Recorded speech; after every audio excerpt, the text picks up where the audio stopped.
Your Journey to Healing, Reaching Women with a Desperate Cry is an 8-week Zoom seminar in which Kamala and Winston help women to start living their best life by rediscovering the image of God in their life. Kamala, a licensed marriage and family therapist, joins her husband of 16 years, an ordained pastor, to marry the clinical and the spiritual. You will begin living your best life filled with love, joy, and peace. Register at kwministries.net for this life-changing seminar.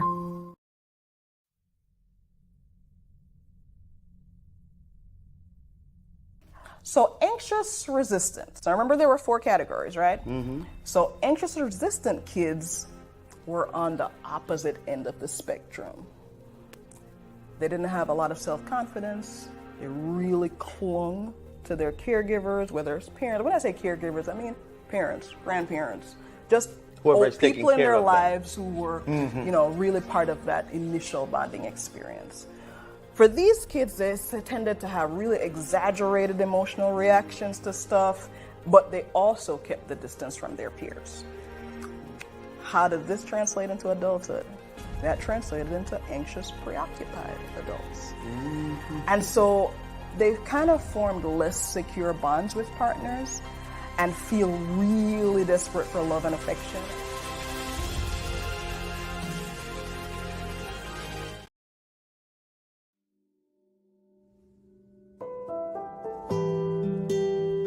God is patient. God is kind. God is long-suffering. God never fails. God always hopes. God always trusts. God always perseveres. God doesn't envy. God doesn't boast. God doesn't seek his own, but is always seeking what's best for you. God rejoices in the truth. That's right. God doesn't define love. God demonstrates love.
There's a commercial that used to say, "Don't leave home without it." I think it was MasterCard.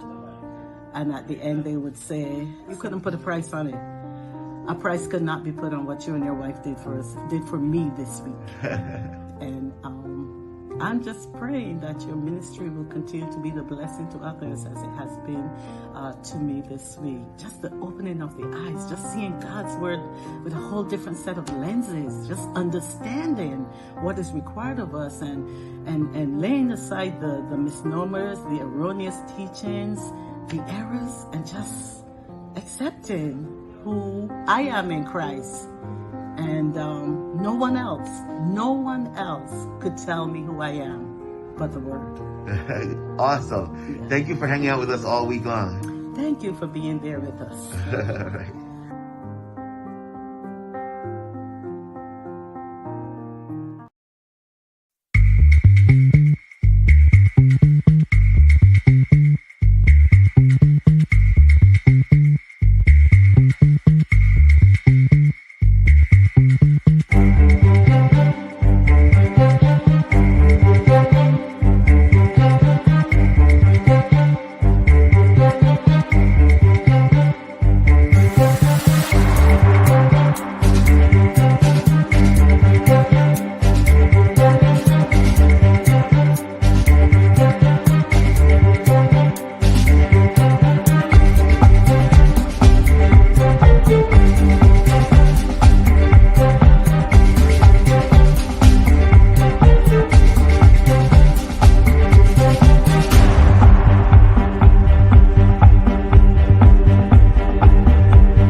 Hello, good evening, and welcome back to Monday Night with KW.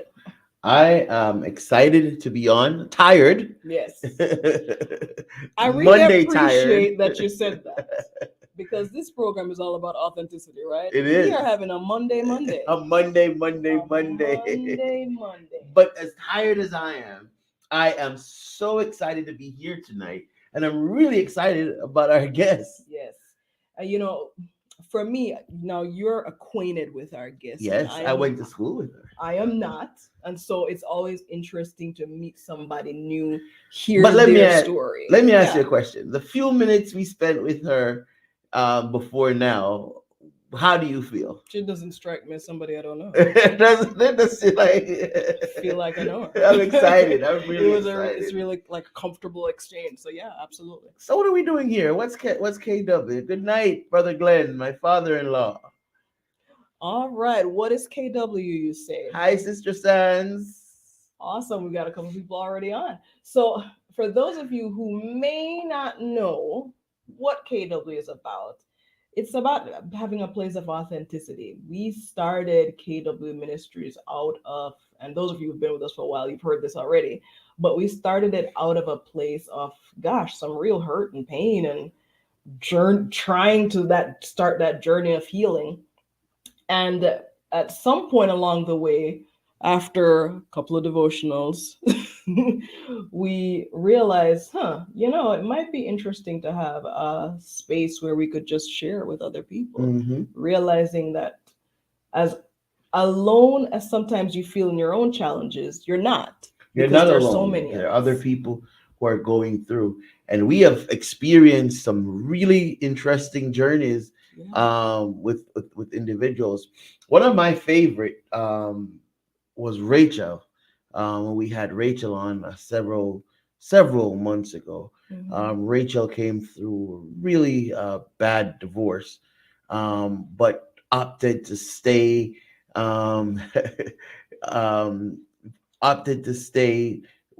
within the same community for the sake of her child, and it was really, really good.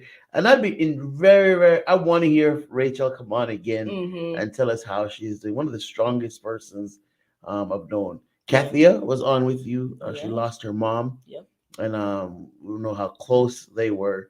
So we've had some really, really good journeys, and I believe this journey tonight is going to be really good also. Yeah, I was thinking about, you're talking about some of the people that kind of stand out to you tonight, and I was thinking of Valine. The leans are was- first. Was she our first or second? No, but she was really early on, and she shared a really authentic, not authentic is not the word that I want. It was really raw, her experience of childhood trauma.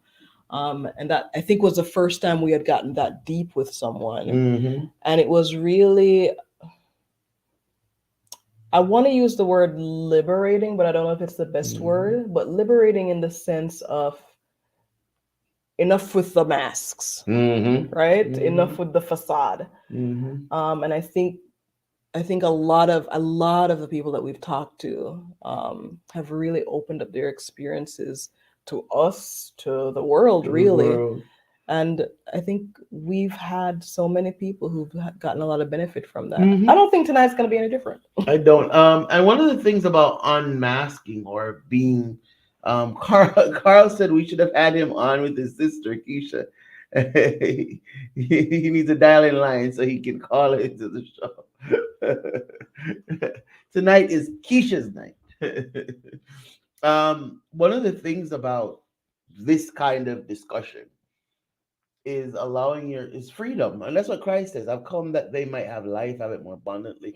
Whom the Son sets free is really free. Right. But I don't want us to take much more time. So do your part, and then let's get Keisha in here. My part. Okay. Guess what, guys? So, given that I Anna Kay was ready, the consummate salesperson.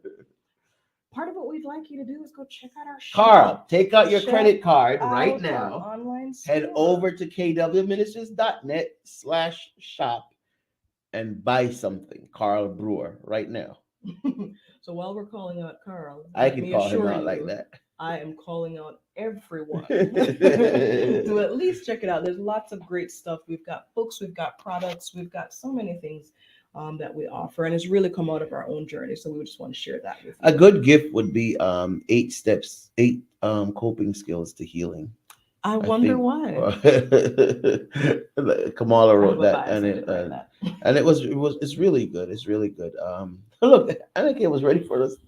She's running it right down there. She sure is. 8 coping skills to heal is a really good workbook to help us deal with stress. All right. So our guest tonight is an amazing person that I went to high school with. She's a singer. She's an actress. She's an amazing person. She has an amazing daughter who is doing some really great things. I hope she tells us about her. And she's just been on an amazing journey. And I'm so happy that Keisha agreed to talk to us tonight. And she will talk to us from her pain. But I also hope to hear from her triumphs because she's had some real nice victories. And so I'm looking forward to it. Keisha, won't you come on in and let's get this party rolling? And there we go. Hi, Keish. Hello, how are you guys doing? We're tired.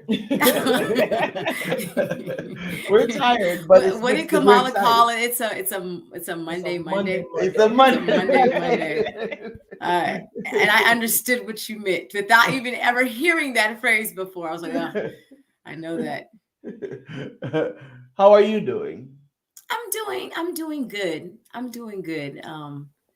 It was a Monday for me too.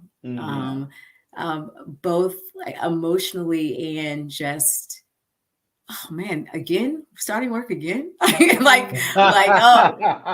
Weekend wasn't long enough. And the weekend wasn't enough. So, it was both of those for me. So yeah, it was a Monday. Let me ask you a question. Let's start here. Mm-hmm. How do you cope with Monday? How do you cope with a Monday? How I cope with the Monday? Well, Monday usually starts Sunday night when I'm going to sleep. To prepare. My mind is going about, we got to start work again. Oh my goodness, you're so tired. How are you going to make it? How are you going to do it?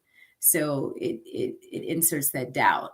And then when I wake up, it starts talking again. So how I cope with a Monday is I I take a deep breath. I normally have like a morning devotion that usually starts my day. And I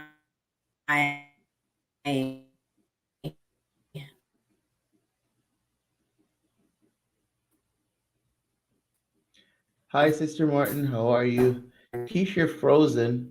While Keisha's coming, Kamala, could you tell us how do you cope with a Monday? You know, I kind of was listening to where Keisha started, and it's really about what's that self-talk that I start in Sunday with. How am I preparing myself for the week? What are the things that I'm thinking about and anticipating that's leading to that kind of Monday dread of sorts? And I paused before I finished that statement about how I cope, because sometimes I think that we believe that Mondays only Keisha will be happen. right back. We're just having some technical difficulties. Sometimes we believe that a Monday only has to do with individuals who are not enjoying what they do, and that's not true. No. It's not true at all. You have children. You have nobody believe the church. You have there all different kinds of stuff that happens on the weekend, while the weekend does not feel like it's long enough. Hey guys, don't leave us. Let's take a quick break and we'll be right back. See what's happening with Keish.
We are so excited to have Keisha with us tonight. We apologize about that.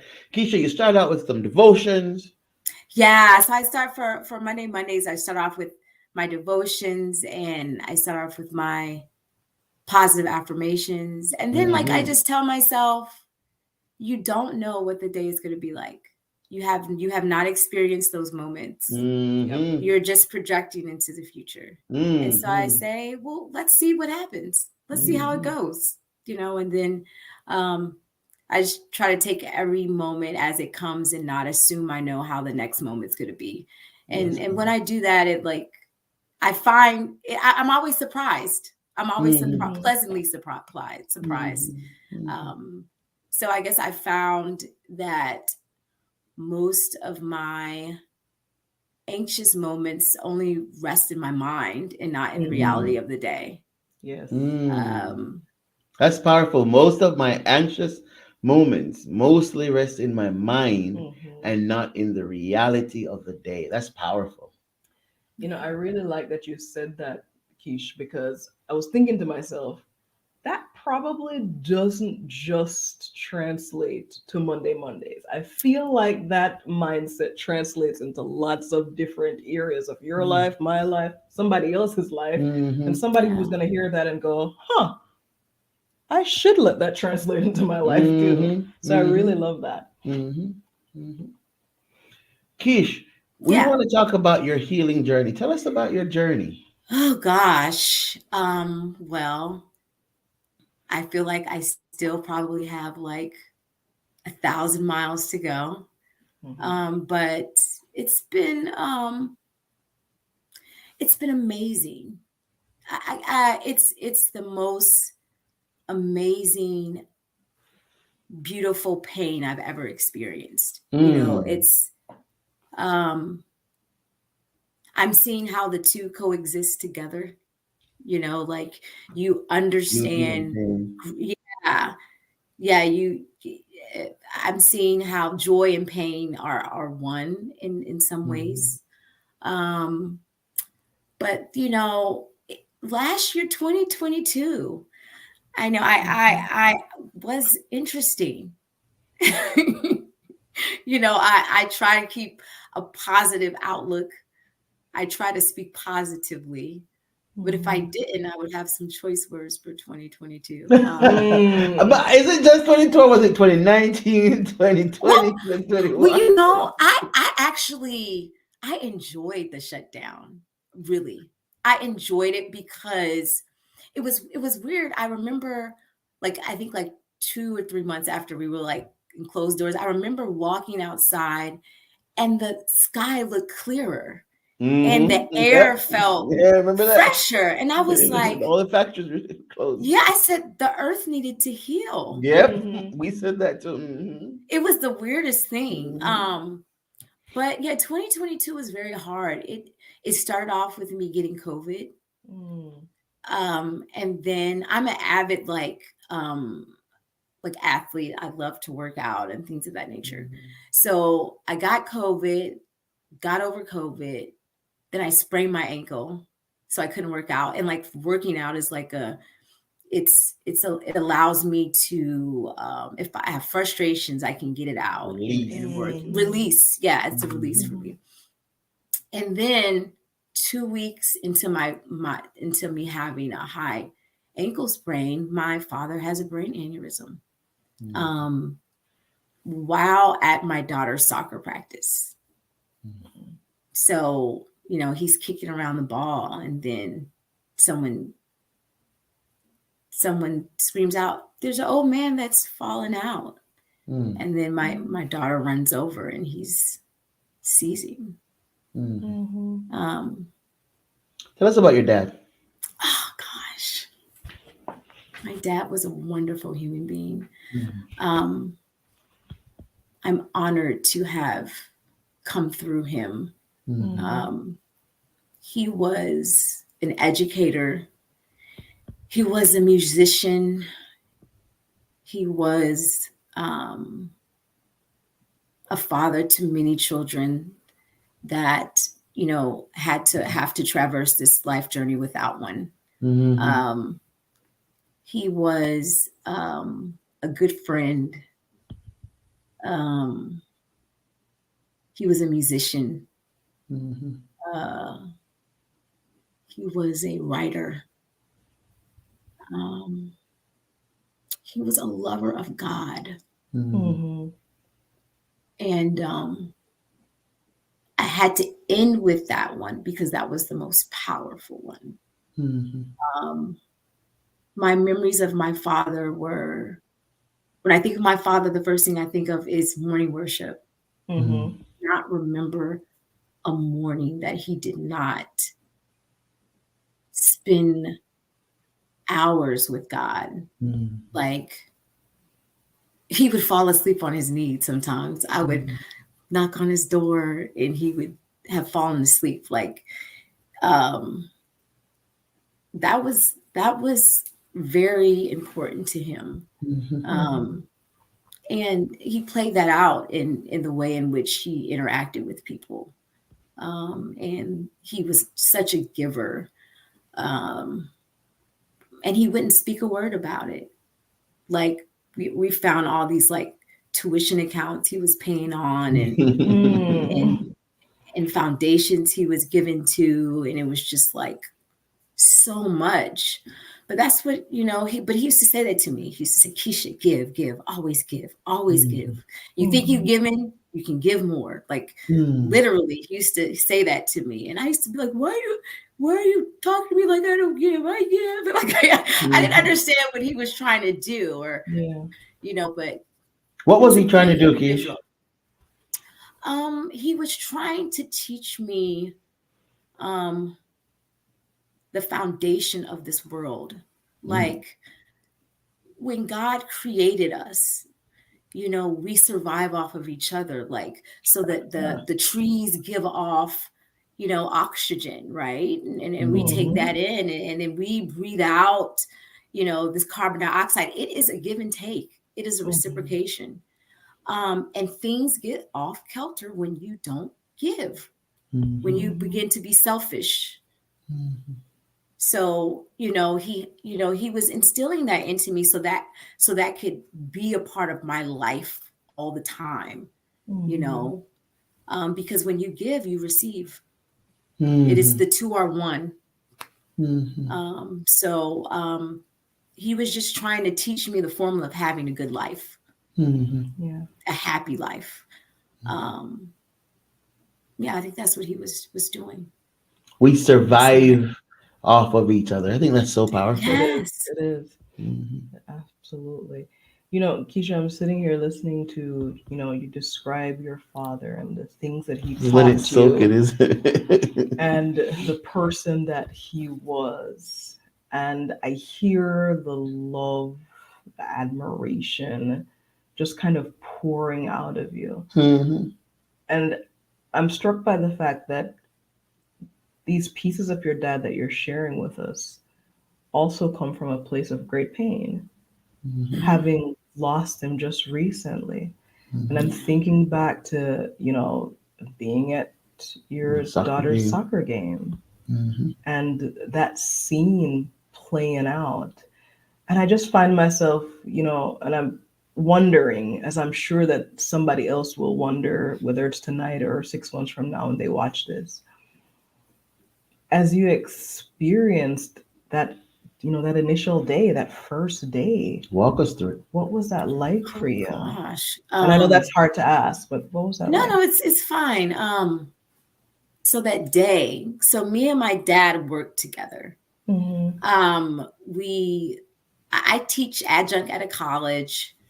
I own an educational servicing company, and then I also do like music and acting. So my dad and I worked at the college together. He was the embedded tutor in my class, and the business that we worked with together. He was a teacher at a school that we placed teachers, and then we also tutored together in the mornings at Ephesus Junior Academy.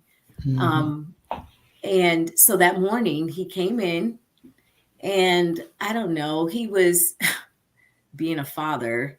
And I had a hole in my pants, and I realized it after I left the house. And so, when you leave the house and you realize you're out, I'm going to try to hide it. You're conscious. Yes, I'm conscious of it. So, we're getting the kids lined up, to where they need to go. And he says, Keisha, in front of everyone, you have a hole in your pants. Oh, man. You should probably take care of that. And I say, thank you, Father. And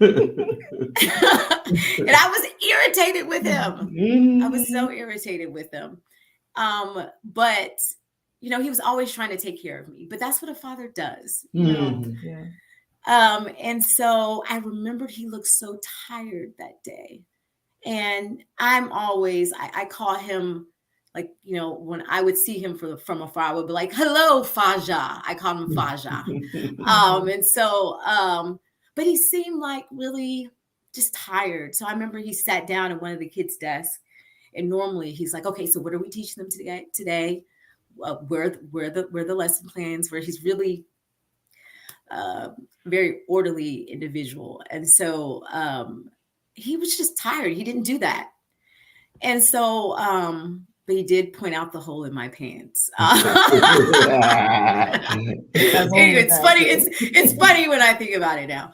And so then we separate into classes, and I'm on my crutches, and he's constantly trying to help me. And I looked at I didn't see it as, oh, he's a father just trying to help. I was like, he doesn't feel I can do it. I can do it. Although I'm on these crutches, I still, I don't need your help. I can figure it out. But he was just trying to help me. And so I remember he's like, let me take your bag. Let me walk you to your car after the day was over. And me just like, I got it. And I wish I sat a little bit more in that moment.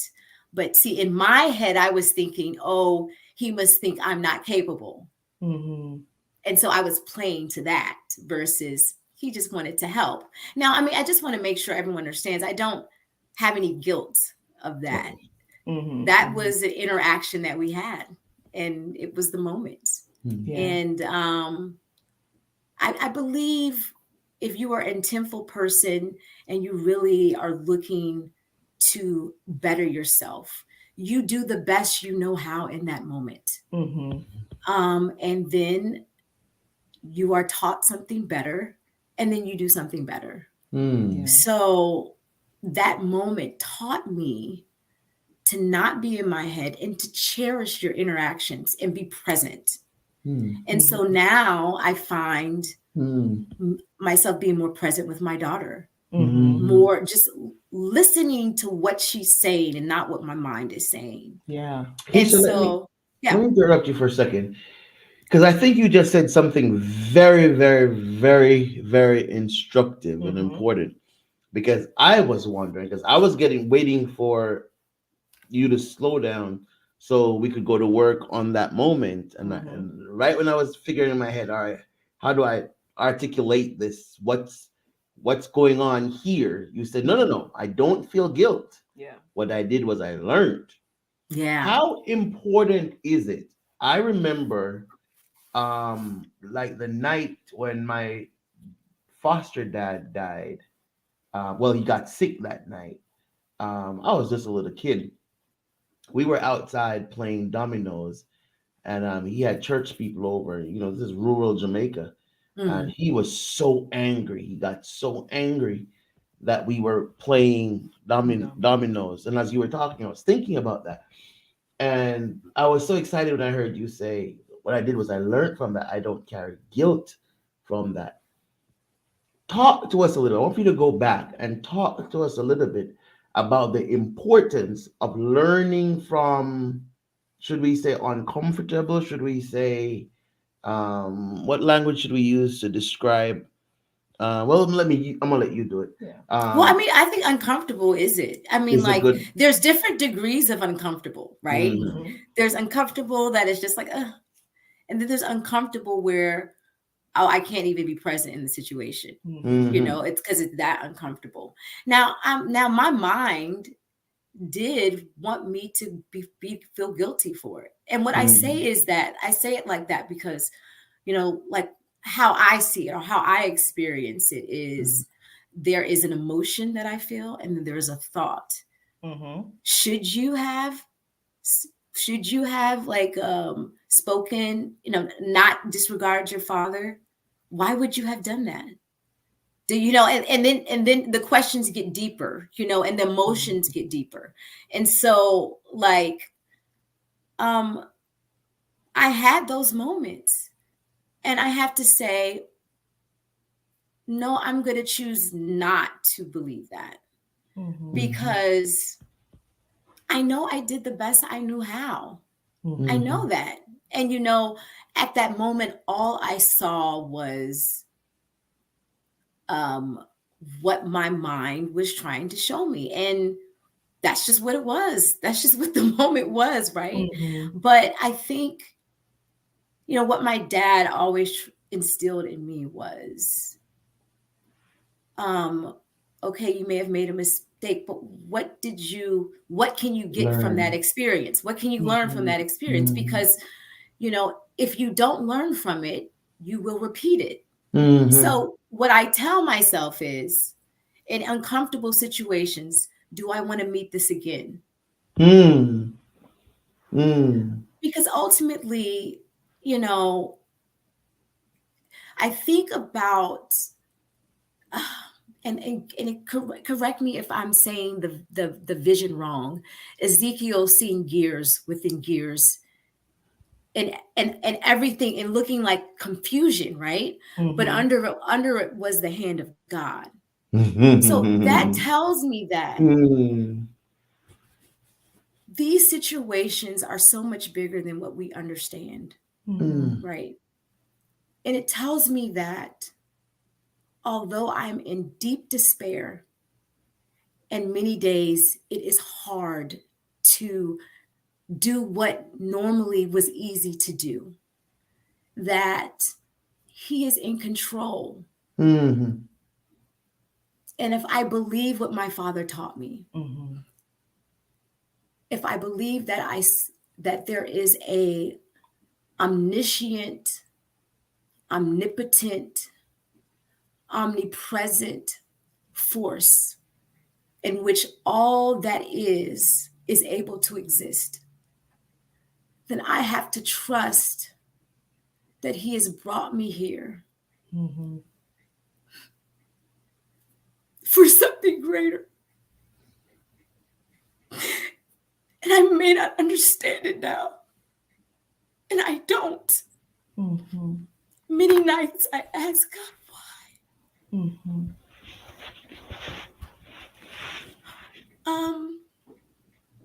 But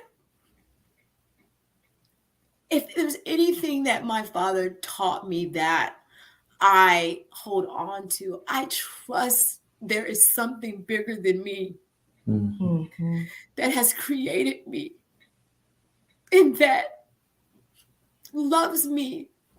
But that doesn't mean that every step I take is going to be easy. That's not what love is. You know, love is doing what is needed for me to grow and actualize my best self. Yeah. Hold on, slow down.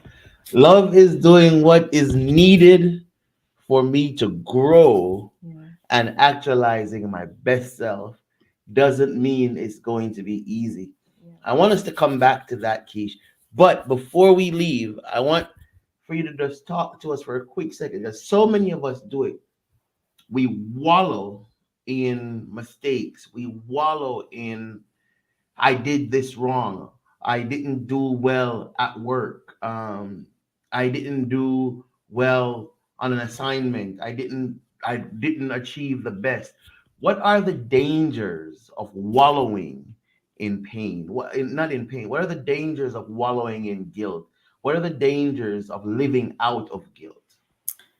The dangers I see just currently of living in, of walking out to guilt, hold on, say what you said again. What are the dangers of being motivated by guilt? Motivated by guilt.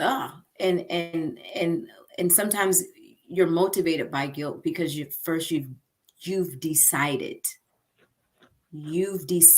to wallow in guilt. Okay. Now that is not to be harsh, but I think in order for you to gain victory over something is to understand the power that you hold, right? The power of choice, which is what God has given us. Now, sometimes things can be so blinding that it feels as if you can't choose. But we do choose to focus in on certain things. And if you choose to focus in on that, you would be blinded to what God is trying to show you on the outskirts of that. If I choose to focus, if I choose to wallow in guilt, if I make a mistake and I choose for whatever reason, I want to punish myself. I want, what my wife says is, I want to give myself an excuse to continue in that behavior. Whatever the reason for wallowing in guilt is, I'm now missing what God has planned for me. Definitely. Wow. Definitely, because that's all that you're looking at. And you have, I think what we have to understand is that when we stay focused in on one particular thing, it's like the mind is trying to redo. It says like, oh, if I just play this thing over, I can change what has already happened. No, you're just creating the same thing. Because it is. So all I'm doing is reliving it. You're just reliving it. But guess what? That moment has passed. There's nothing you can do about it. But there is something you could do going forward. Yes. And the best way to honor God, not yourselves, self, the best way to honor God is to say, yes, I did not do that moment. The to the I did not do that moment in a way that is completely Christ-like or God-centered. But I hear you Yes. and I am going to learn from it. And guess Yes. what, God? You are the amazing teacher, and I'm going to do the next moment how you would want me to. And I think if you keep with that energy, then you're going to approach God. You're going to approach the character that he wants to build in you, right? Because you're like, okay, it's like riding a bike. You fall off, you get back on, and you can go like 2 or 3 more pedals on, and then you fall, but you get back on. You don't stay down and keep on thinking about how you fell, 10 pedals back. You just keep on going forward, and you learn from it, and then you are a seasoned bike rider, right? And things can come your way. We're all going to be tempted. What goes up must go down. We're going to experience that. But I think what I'm learning is the trick is, what did Paul say? I'm content in all things. Yes. That is when I have lots of money, and that's when I have nothing. We have to be tested on all points. Like, that's just what it is. How are we to know that God is truly good if we do not experience him in all ways? All right, let's. I want first to now go back to the growing, to the learning to grow. What love is. Love is being able to grow. I want for us to go back to that. So here we're in school, and here's the lesson number one. Well, lesson number one from earlier was, how do we get beauty and pain to be two sides of the same coin? I think we'll come back to that a bit later. But then number two was the idea that we don't wallow in guilt. We learn. We learn from it, and because if you learn from it, then the next moment can be better. And we talked about this before the show started, and we said that they overcame by the blood of the Lamb and the word of the testimony. The word of the testimony. So when we learn, we have a testimony. Yes. Yes. And this is a good point to say. Carl said, preach, Keisha.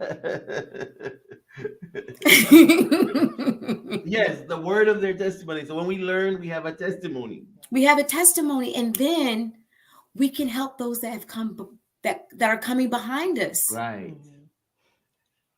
Go ahead. I'm sorry. Oh no, go ahead. No, I said I think about how we have progressed as a people socially in terms of civil rights, women equality. There is a spiritual component to that, right? And I try to make the connections, because if God is all has to be one in some way, And I feel like especially as Christianity has grown, and because Christianity is in terms of the history of this world, and then and Jesus coming and then when Bibles were allowed to for people to read, in terms of that, like, there was a lot of knowledge that we just did not have, right? So as we have gotten more clarity, and we've had different prophets to come, and just as we've dived more into scriptures and readings that help our spiritual growth, like, I feel like we're able to understand the word from a deeper place. I know just in my life, and maybe it's just also maturity, like I understand things, like I'm able to put to practice what I learned in school, and it means something deeper to me. So when we're looking at, us helping, learning, and helping those that come behind us, and how that ties into they overcame by the blood of the Lamb and their testimony. It's the testimony. It's, we learn, we grow from our experiences, and we see how God is at work in all things. And then when our children come along, we can teach them that, and maybe they can learn it a little bit, they don't have to learn it when they're 40. Maybe they can really see this when they're 20 and 50. I was just saying that. I'm in the world. We're having some Christ internet. coming back. There has to be. We're having some internet issues, and this is some really, really good stuff. Hey, Keisha, if you can hear me, we're having some internet issues. Let's try and get that sorted out. Let's see if we can get it sorted out real quick. Yeah. But here she is. All right. So pick up from Okay. We can pass this on to our children. Right.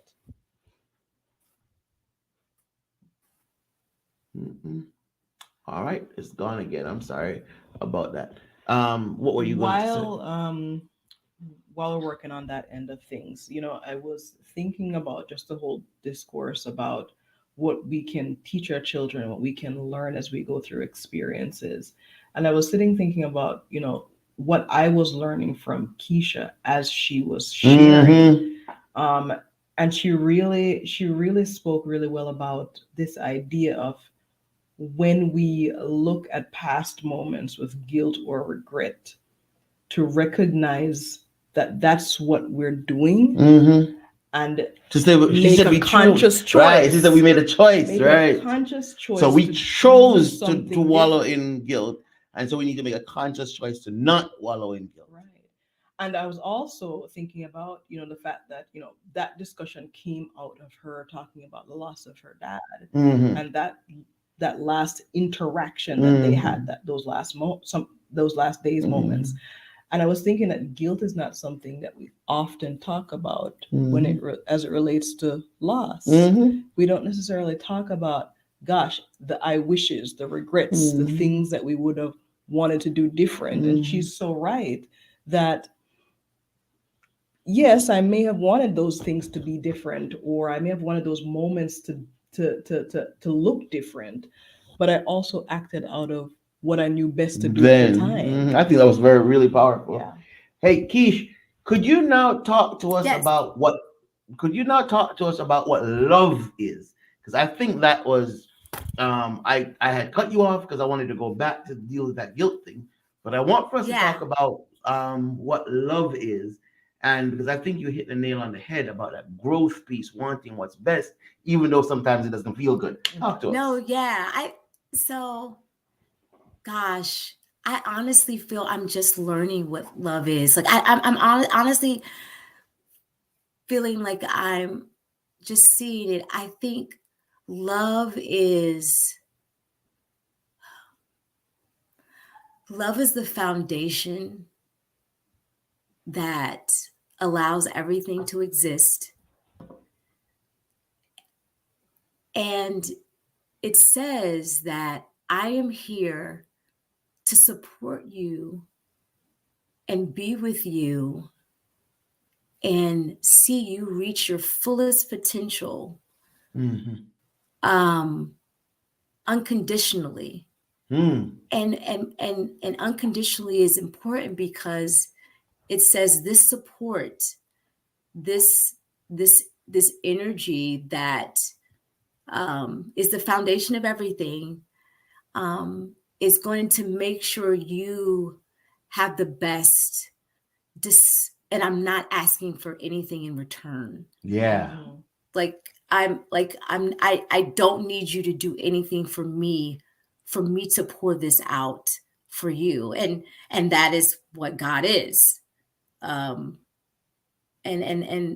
he provides that to those who work with him and those who don't, Was your dad teaching you that lesson in Oh gosh. give? Was that the lesson that he was teaching you? Yes, definitely.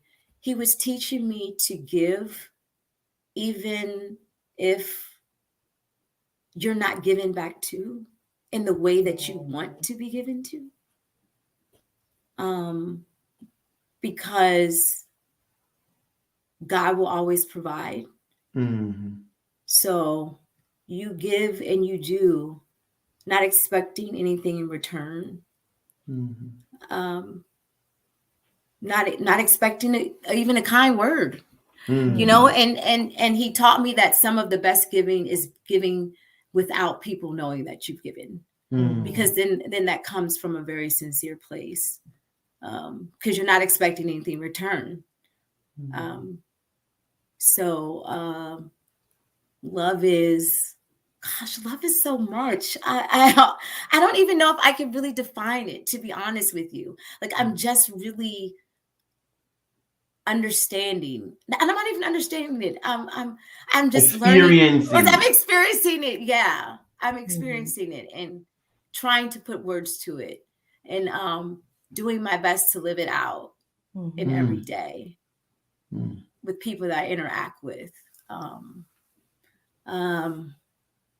I try to do this. I say, how would I want to be treated? Mm-hmm. How would I feel if I were in their predicament? I think that's an expression of love. So empathy, sympathy, I think it all rests within love. We have empathy for others because we love. I'm going to try to, yeah. That unconditional peace, and you would have experienced that from your dad, of course. And it's 9:45. The clock hates us. That unconditional peace can become burdensome. No. No, I think it's freeing. Actually, it's freeing because you're not expecting anything and you're not holding anyone like in prison or because they did not give to you what you thought they should because you did this for them. Yeah.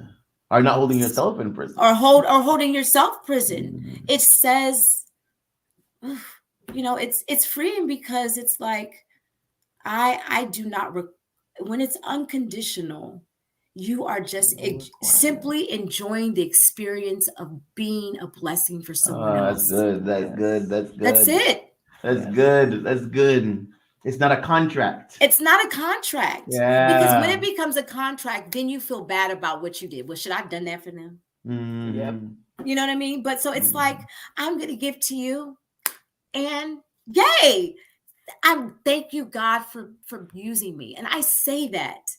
I say that to God because he could be using someone else. But how amazing is it for God to say, I gave you this $100, but guess what? It really wasn't for you. It was because I want you to experience blessing this person and seeing how joyful they feel because you gave. And then you can see what it's like to be me because I give to you all the time, So I think, I'm learning that. I'm learning to enjoy the experience and not expecting anything back because I snapped at people. I made I alienated myself from people when I loved conditionally. But when I Of love course. unconditionally, the world is my oyster. Like, Yeah. okay, I'm whether you want to love me back or not, I'm just giving it to you, and I feel good about it. Yeah. So I'm learning that, Yeah. and actually, I'm learning that through my dad's death. Yeah. I'm learning a lot through his death. Carl says that's why love is foundational to our lives. Yes. Take us back. Go ahead. Keisha, you added the piece just Yes. now that I'm learning that through my Yes. dad's death.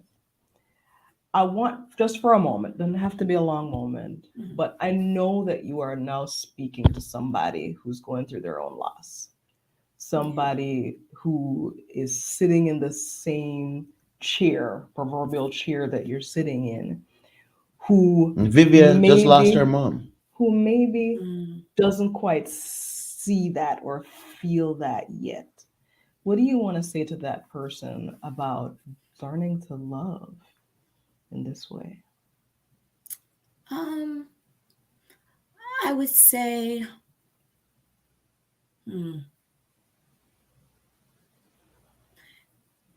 experience your pain, but understand your pain is simply there because the love was great. Mm-hmm. Mm-hmm. The pain is there because the loss was great. Mm-hmm. If it was a loss that didn't matter, would there be no pain? Yeah. Right? So that means you were given something really good. Mm-hmm. And there's thankfulness in that.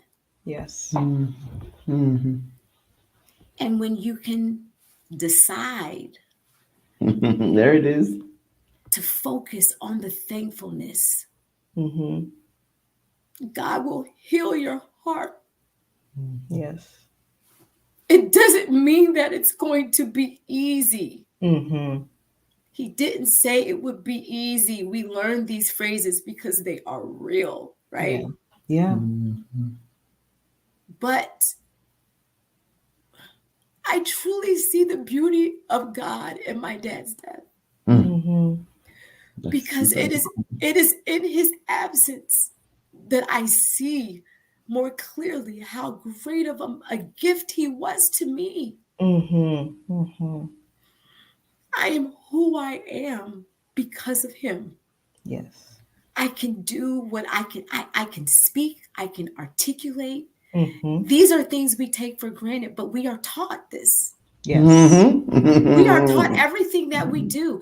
There is Yes. nothing that we can do on our own. We come in the world as empty slates. Mm-hmm. And in his absence, I see what amazing gift I was given, and a gift that showed me how to live a life of service, Mm-hmm.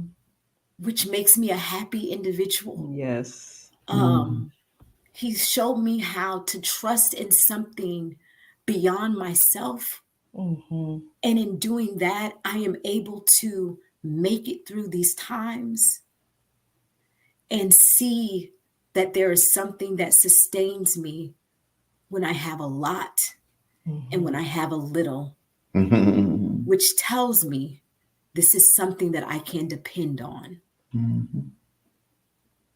Mm-hmm. I want to ask you a question. Yeah. And I want for us to still come back to contentment. But I want to ask you this. What is the danger of confusing the gift and the giver of the gift?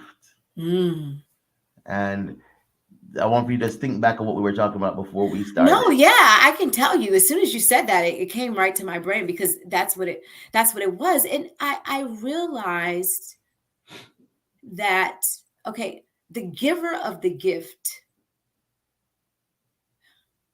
is in control of all and gave you the gift to shine a light back on the giver. Now, when I thought, I have my my morning. I have my morning devotions almost all the time, right? Mhm. You know, I I talk to God constantly throughout my day. But when my dad died, I felt unsafe in the world. I felt that my security was gone. Mhm. I felt that my protector was no longer here. And I realized that I attributed to my dad things that I should have rested in the hands of God. Mhm. And it wasn't till my dad passed that I realized that. I realized I didn't really trust that God was going to sustain me and keep me with, I'm an entrepreneur. I'm pretty much most of the things I do, and as an entrepreneur, it's like the buck stops with you, right? Mhm. But God commissioned me to do this, right? So I must do it in faith, knowing that He will provide. But to be honest, I was like, well, it doesn't matter because if things go south, my dad will be there. Mhm. If I get a flat tire, no, it's not the God that'll order everything to work out. No, my dad will be there. I'll just call him and he'll come and help me out. If I'm trying to manage, as I'm a single mom, if I'm trying to manage things with my job and my business and I need help with my dad, no, it isn't God that works it out. No, it's my dad that helps me. Yeah. Because these were ways in which he was very woven into my life. But now, okay, God, I need you to work this out for me. And I sit back and guess what? He does. Yes.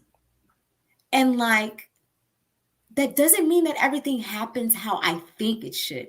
Now, most of the times I'm learning that what I think is crazy. It's not even that smart, He has a plan that's just more amazing and far beyond what I could ever imagine. And when I sit back and stop getting frustrated with things not happening the way I want them to and just see how they are working out, I just say, oh my gosh. This is an amazing energy, a God, whatever, everything that I serve, because I would have never thought about it that way. Yeah. And so I realized that, I'm sorry, anytime I say it, it hurts so bad.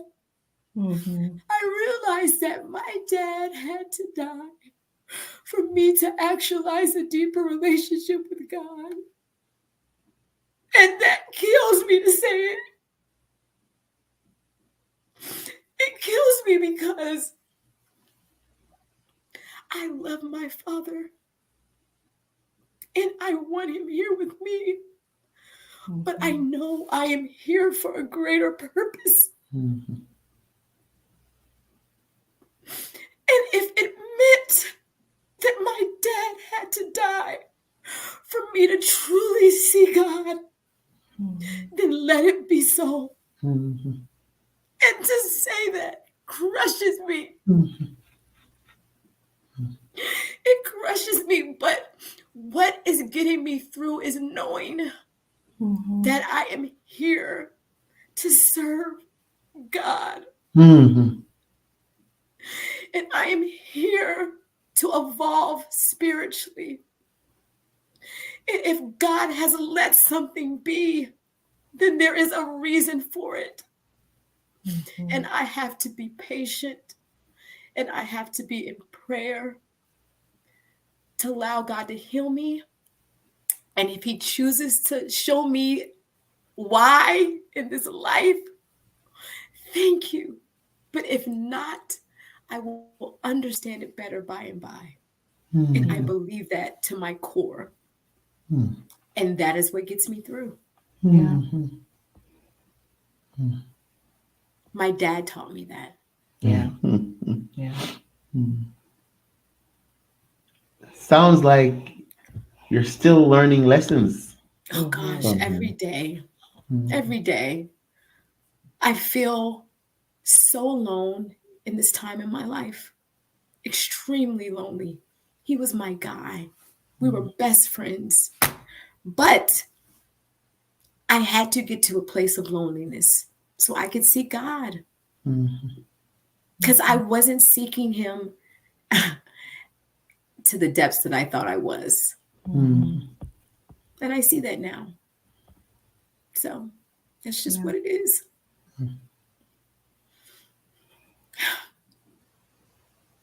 You shared from such a real and authentic place tonight, Keisha.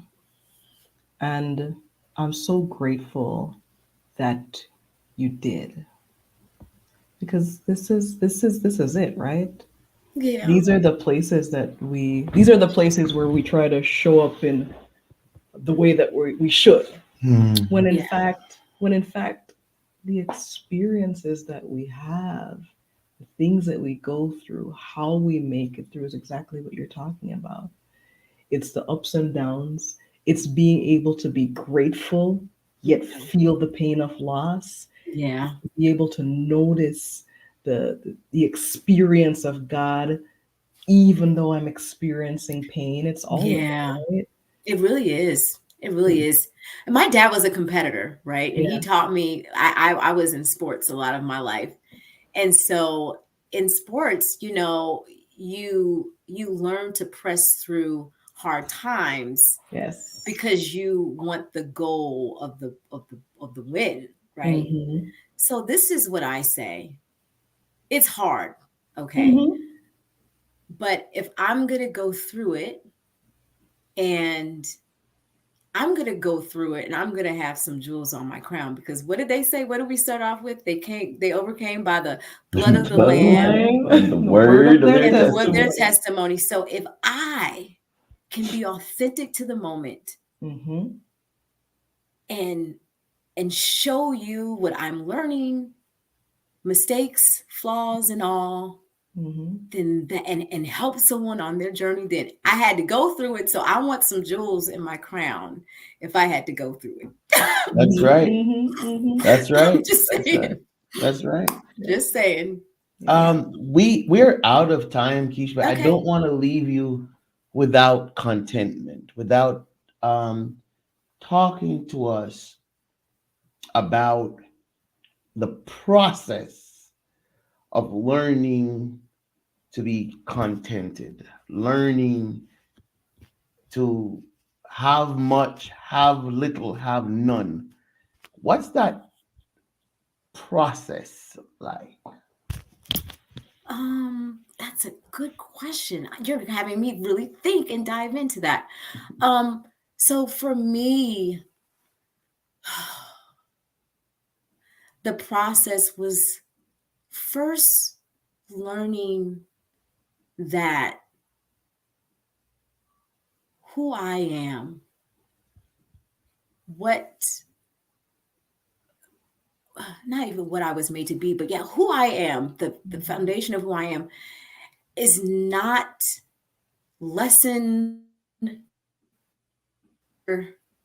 by what I have, Right. right? So I am not a better person because I have a lot of money, and I'm not a lesser person because I have no money. And and I've experienced both. You know, I've I've I've been on food stamps before. I've had to journey that, right? Mm-hmm. It doesn't feel great. And But I've I'm not less but of a person. but I'm not less of a person. I have been provided for just in a different way. Mm-hmm. Not maybe not how I want to have what I have, but I've been provided for. Mm-hmm. Thank you for that, God. Thank you. Mm-hmm. And I've experienced the other side, having lots of money, being able to go out whenever I want. Mm-hmm. And I'm not a greater person because of that. Thank you for providing it, God, in this way. Mhm. I think when we stop putting limits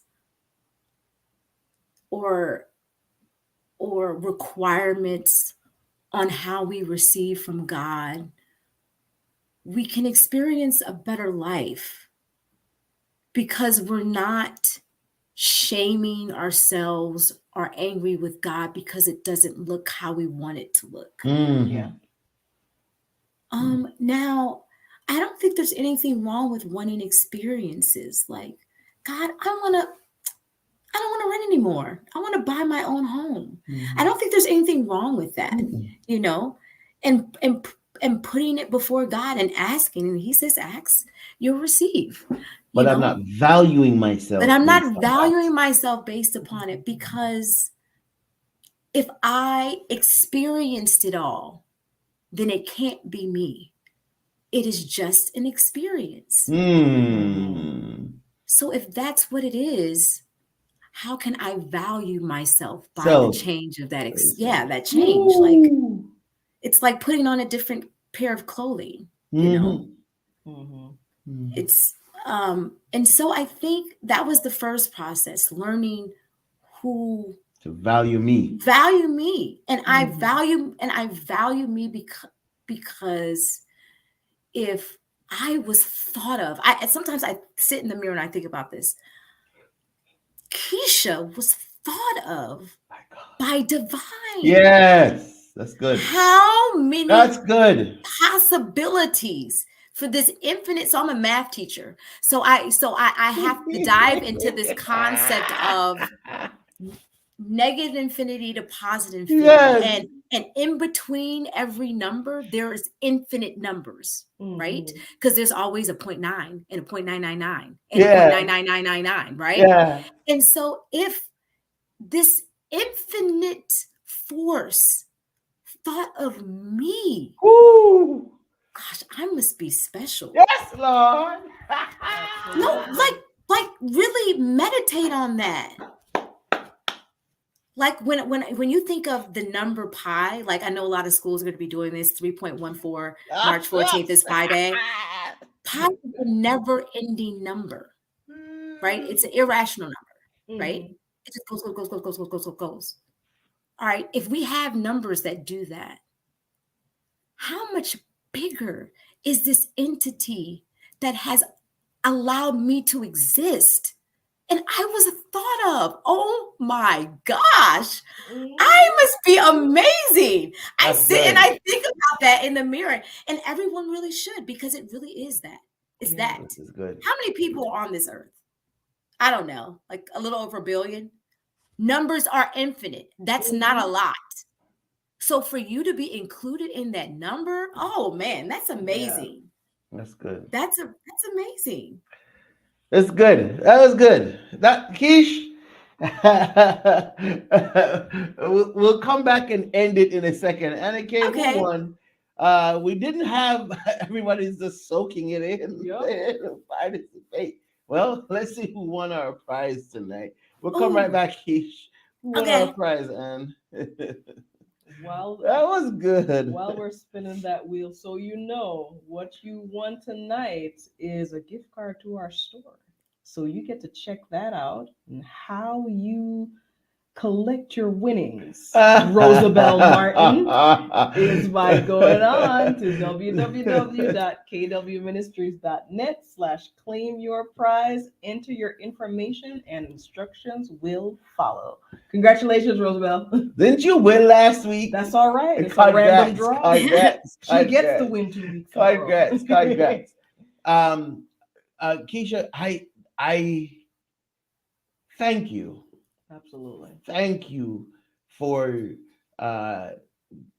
giving us that special two-faced coin, Mhm. pain and beauty. Yes. Thank you for telling us not to choose, not to wallow in what was uncomfortable, but to Yeah. decide to grow. Thank you for Yeah. telling us that love must be unconditional and the freedom of enjoying unconditional love. Thank you for talking to us about contentment that starts with believing that I have intrinsic value, Yes. and then recognizing that the infinite God Mm-hmm. thought of me. Yeah. I must be something amazing. Thank you, Keith.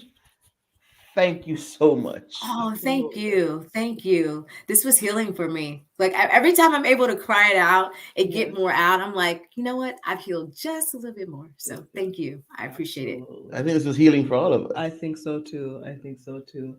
Guys, if it's Monday night, you are with KW Ministries. Have a wonderful night. Congrats, Sister Rose.